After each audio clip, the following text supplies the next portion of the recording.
Hello everyone and welcome to my review for Jujutsu Kaisen chapter 205.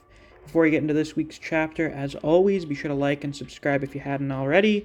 I'd like to try and hit at least 100 likes on this week's review, and the next big goal for the channel is hitting 10,000 subscribers, so be sure to do both of those things if you haven't already. Without any further ado, let's get right into this. We got a big chapter this week, which is always really good for when you get back from break. We got two big reveals, in addition to some really ridiculous scaling shit. I'm just gonna go through the chapter in order, because that's probably the most simple way to do this, I guess. Best way to do it without me forgetting anything particularly important. So first off, Chozo leaves the scene. He collapses, he passes out, and the barrier seems to be just teleporting him to off somewhere. The functions of this barrier are interesting. We'll get into it in a bit. We also finally find out what Yuki's type of guy is. What kind of guy is Yuki into? Hardworking, muddy guys. And then we get that panel of Chozo immediately after. So, people that like those two together, which is, mostly just like one specific Twitter artist who I follow. But, that one person, they're going to be very happy with this week's chapter. Also, Chozo, lucky guy. But, well, he's lucky for that. But also, he's lucky because it seems he's going to be getting out of this one alive. We've jettisoned the Chozo. He is safe. If anyone's going to be going down with the ship, it's going to be Yuki or Tengen at this point, unless he fucking climbs his way back up here or something. So I think Chozo's in the clear. He's probably going to get new drip after this, because his, robe got destroyed. So we're going to get some kind of new look for Chozo, which should be interesting. Now to get into Yuki. Oh, Yuki. So Yuki's fighting style is very physical, which is interesting. We've got quite a bit of variety between the special grades. Gojo, he can switch between CQC and then just pure range stuff. Geto / Kenjaku is basically a summoner, although he is also good at martial arts. Yuta is just whatever. He's a jack of all trades. He can do whatever, pretty much, it seems. Yuki's stuff is basically all physical. As far as we can tell, she's not going to be doing any big power beams or anything like that. She fights with her fists and her feet and Garuda, which is the name of her Shikigami. What is the fantastical thing this Shikigami is capable of doing? Well, it can roll up into a ball. That's right, that's what it does. I imagine it can probably do some other things, but that's basically its function. And then we get into Yuki's technique. So, the display of power we get for the reveal of Yuki's technique is Kenjaku summoning the Ganesha spirit that he used in America, which is confirmed here to actually be a spirit based on Ganesha, and its power is to remove any obstacles, which is very vague. And based on the translation here, Kenjaku says that it can entangle a concept with its technique's target. So I assume what that means is anything Kenjaku or Ganesha views as an obstacle, it's able to just move. So with the soldiers in the White House, it seems like since they were obstructing Kenjaku's path to the president, it just fucking teleported them up in the air, high enough that they would die from the fall. I guess that's how it removes obstacles. It just puts you somewhere else. Fatal. Because, it's a special grade. And it's big as shit, by the way, though we could already tell that. Also, interestingly, Kenjaku does not know what Yuki's curse technique is. The higher-ups did not have any information on her technique, which is fascinating because why did they give her a special grade designation if they didn't know what her technique is? Maybe they know what it is, but they couldn't make any documentation for it? Did Yuki maybe have it destroyed? Stop them from documenting it? I don't know. It's a major benefit, because clearly if anyone managed to take over Jujutsu headquarters, they would be able to get access to information on pretty much anyone's techniques. And the fact that Kenjaku didn't know her technique at the start of this gave her a bit of an early advantage. So what she does is she has Garda wrap itself up into a ball. She grits her teeth and she soccer ball kicks it at Ganesha and one-shots Ganesha. She one-shots a special grade cursed spirit based on an Indian deity. Or I guess a Hindu deity would be more accurate. And Kenjaku is pretty shocked by this, as you would be. And then Yuki reveals her technique. And anytime a character does this, I'm going to assume they're doing the whole showing your hand thing. Because, there's not really any other reason for them to do that. Unless Yuki's just like, yeah, I want you to get up close to me so that I can beat the fuck out of you. Or I want you to be terrified of me. Because you're afraid of getting up close to me because you don't know what my technique is. It's mass. So, we have like 6 pages of translator's notes at the end of the chapter, covering a variety of things because, man, does Gege get out there in this week's chapter. We need to talk about virtual mass. I just have to define it, because then you can understand what it means. When something is virtual, it is not real, but appears to be real. This is kind of the deal with, like, virtual worlds and stuff, I guess. Video games, shit like that. What happens with Yuki, with her technique, Bambaye, which has 2 meanings. In kanji, it means Wrath of the Star, and in furigana, it means Bambaye, which means finish him, which is something that was used by Muhammad Ali and a recently deceased famous Japanese pro wrestler, which is pretty cool. That's definitely feels like a really fitting technique name for her. I'm wondering what the Viz translations are gonna go with, because you know how John Wenry is. When the leaks came out, as far as I could tell, there was basically just the translation of Wrath of the Star, Rage of the Star, because it's the kanji translation, and I'm fairly confident that Viz does the kanji translations, which is why so much stuff gets lost in translation with Viz, specifically with John Wenry. It's very unfortunate when the official translations were way better when they were being done by a fucking sex offender. But I digress. What Yuki does is she applies mass to herself, or Garda, which she turned into a curse tool through her technique somehow. She and Garda are the only things she can increase the mass on, but since it's a virtual mass, they're able to behave as if they have a different mass than they actually have. So they interact with the rest of the world as if they have the fitting mass for what is there in front of you. But when she hits something, the mass is significantly increased. So she can punch you, and you would basically be hit with the force of like a freight train. Or more. It seems like more. Because when she hits Kenjaku, he attempts to block, and her fist just blows straight through his arms. He can't block it. And also gets hit in the face. This is the first time anyone has actually dealt significant damage to Kenjaku. This is the first time anyone has made a direct hit on him. He gets sent flying, he crashes through a whole bunch of shit, and then he crashes through the barrier. He tears a hole in the Sunyata barrier's circular definition. We have another entire page of the translator's notes dedicated to explaining what the fuck this means. So by circular definition, they don't mean that the barrier is a circle. Which is interesting because most of the barriers we've seen are circles, or just walls, I guess. A circular definition is when something is its definition. Red is red. A triangle is a triangle.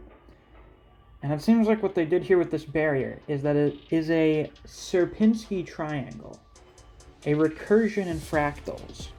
It is a triangle made of triangles. So, in addition to that, it seems like the barrier is effectively a pocket dimension. We could already tell this earlier, but Tengen seems to be able to manipulate the space within his barrier. We've also seen that with like some other domains. We've seen they can affect the flow of time, or you can move the location of a domain, or I guess a domain can just be a lot bigger on the inside than it is on the outside. In this case, there's just weird space in there. Tengen's able to fully manipulate where people go, where things are, what things look like. It's a million triangles creating one big triangle. Yuki hits Kenjaku, sends him flying, and what should have happened is he would have just kind of like flown through this main chamber of the barrier that they're in. Instead, what happened was she hit him so hard that he literally broke through the barrier and ended up outside of it. From like the fucking... He went from one edge of the barrier, effectively, to outside of the barrier. He went from one of the interior barriers to just outside of the realm, or whatever you want to call it. She punched him through a dimension, pretty much. She punched him through a pocket dimension. That is fucking absurd.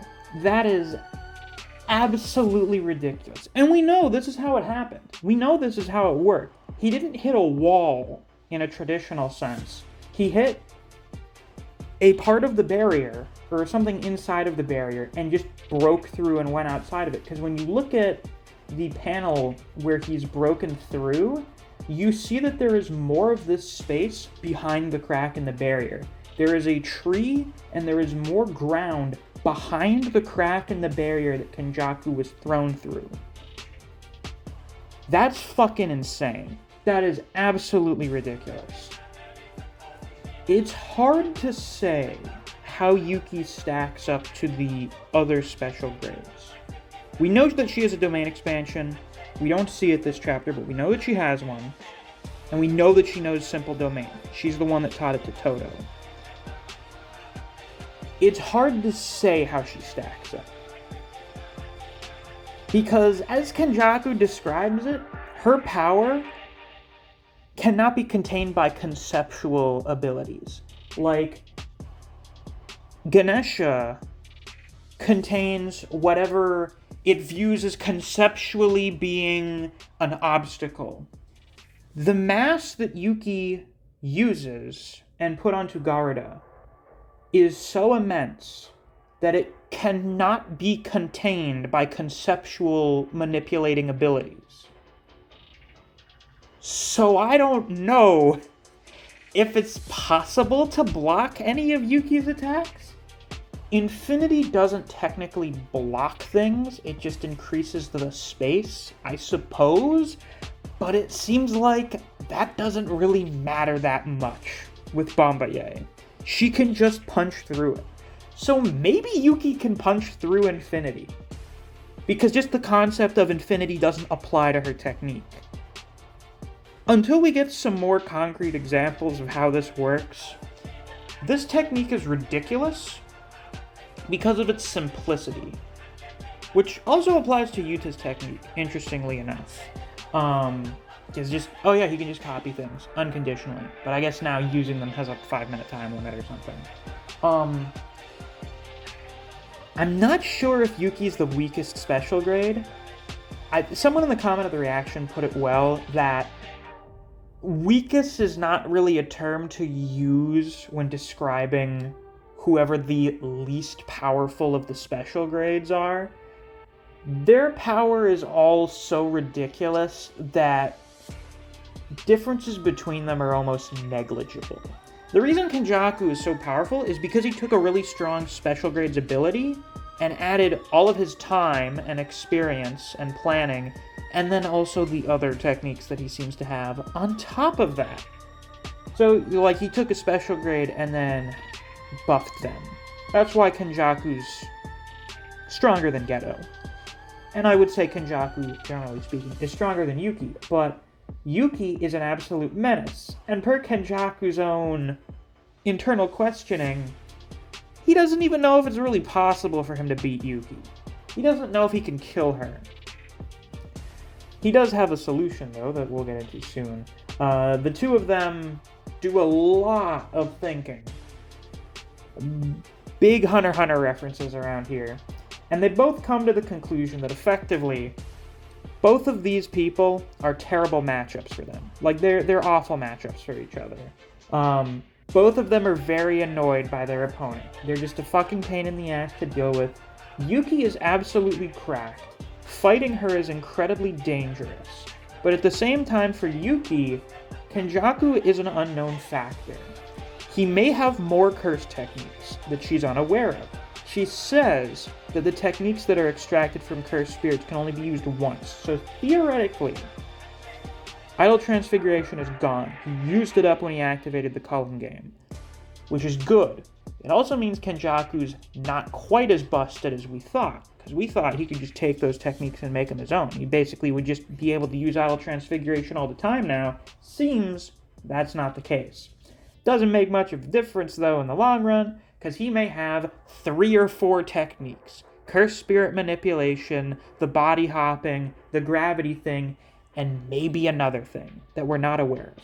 Though Kenjaku also thinks Yuki may have some kind of extension curse technique. Possibly like a maximum technique or something. That would be really cool. I'm wondering if that's what Garuda is, to an extent. I mean, the Shikigami is effectively literally an extension of the caster, so who knows there. But Kenjaku comes to the conclusion that, basically, if Yuki hasn't used her domain expansion yet, it's because she's not confident she'd be able to beat him in a domain expansion battle. So he puts his hands together, and at long last, we get the domain expansion, all-enveloping Garbharatu. So, that's a big word. It's apparently in reference to the place where the Wisdom Kings hang out in Buddhism. It is, if I understand correctly, basically where one of the Buddhas teaches people how to become enlightened. Now, this domain expansion is very interesting because its base, and looks like some of the base of its roots, are composed of stitched up, and the upper ones are decapitated, pregnant women. The tree itself is made up of a bunch of screaming faces that appear to be leaking blood, and, it makes a big tree. And, it doesn't seem like there's a barrier. We don't see a barrier. There are 2 possible explanations for this. One, it's like Sukuna's domain. There's no barrier, which means this thing's fucked. And people that say Kenjaku is top 3 are probably right. People that say he could probably beat current Sukuna are maybe also right. Who knows? Alternatively, I've seen this proposed, he's actually using the barriers for Tengen's realm here as the barrier for his domain, so he doesn't have to make one. It would not be too surprising if the second best barrier user in the verse was able to effectively hijack someone else's barrier to use for his domain expansion. It is questionable. Is this Kenjaku's own domain expansion, or is this the Cursed Spirit Manipulation domain expansion? Because we don't know if he uses his, or if he can use the domain of whoever's body he's inhabiting. Based on the stitched up pregnant women motif and all the blood and stuff, I'm thinking this is probably Kenjaku's actual domain expansion, but it probably takes in aspects from the domains of whoever he's inhabited before. I'm thinking that's where the stitched together aspect comes in. It's literally him stitching together parts from the people that he's taken over in the past. What exactly this domain will do, I fucking shiver at the thought, because I don't know. I have no idea what this could do. Maybe it's some kind of, mind-washing thing. He can take over people's bodies. Because, Garbharatu is where you go to become enlightened, where Buddha teaches you to become enlightened. Or maybe he's gonna bring enlightenment to these people with his hands. Who knows? Metaphorically speaking, I don't think he's really gonna need to use his hands much at this point. But now that his domain is out, Tengen is doing something. Tengen's also doing some kind of hand sign. Maybe Tengen's doing his own domain expansion. If so, what I think is happening is Tengen's trying to do a domain to make Kenjaku waste his. Then when Kenjaku has his curse technique temporarily burnt out, Yuki does her own domain expansion. Or she just attacks him. That's basically the opening they're trying to create.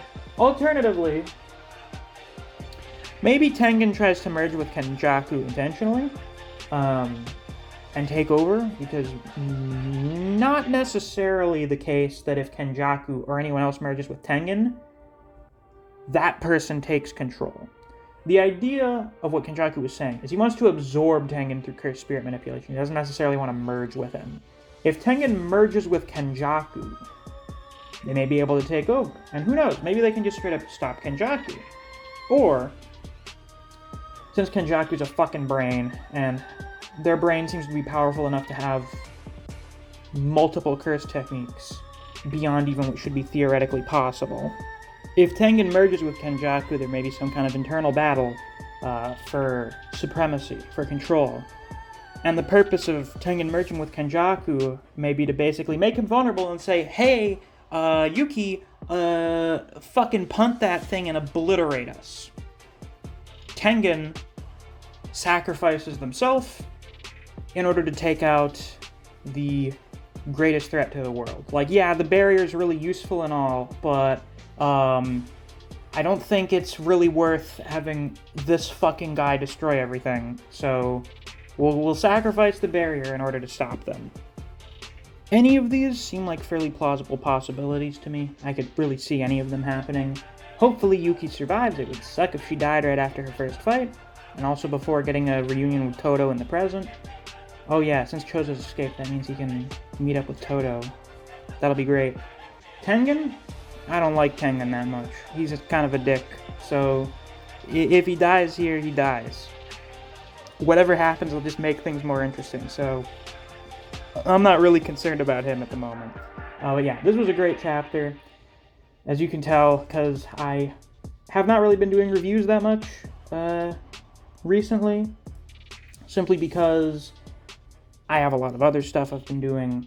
A lot of the chapters I don't think really give a lot to talk about in terms of a review, outside of just straight up repeating what happens in the chapter. And here we are today with a more than 23-minute long review. So you could say it was a fairly significant chapter. But what did you guys think? I know I very much like Yuki's technique. It was a big surprise, because I think a lot of us were basically expecting her to be creating constructs and basically golems, little assistant buddies. But no, she is a violent woman. You can see where Todo got that scar from. She put him through the fucking ringer. No wonder he's so strong now. But with that, that's all I've got for this week's review. If you enjoyed, please be sure to like, comment, subscribe, and click that notification bell so you don't miss any of my uploads. I do Jujutsu Kaisen chapter reactions and reviews every week that we get a new chapter. If you enjoy discussing Jujutsu Kaisen with other people, or you just enjoy the content I produce on this channel, I highly suggest you check out my Discord server. I have a link to that down in the description. Thanks for watching. I'll see you guys around. Take care.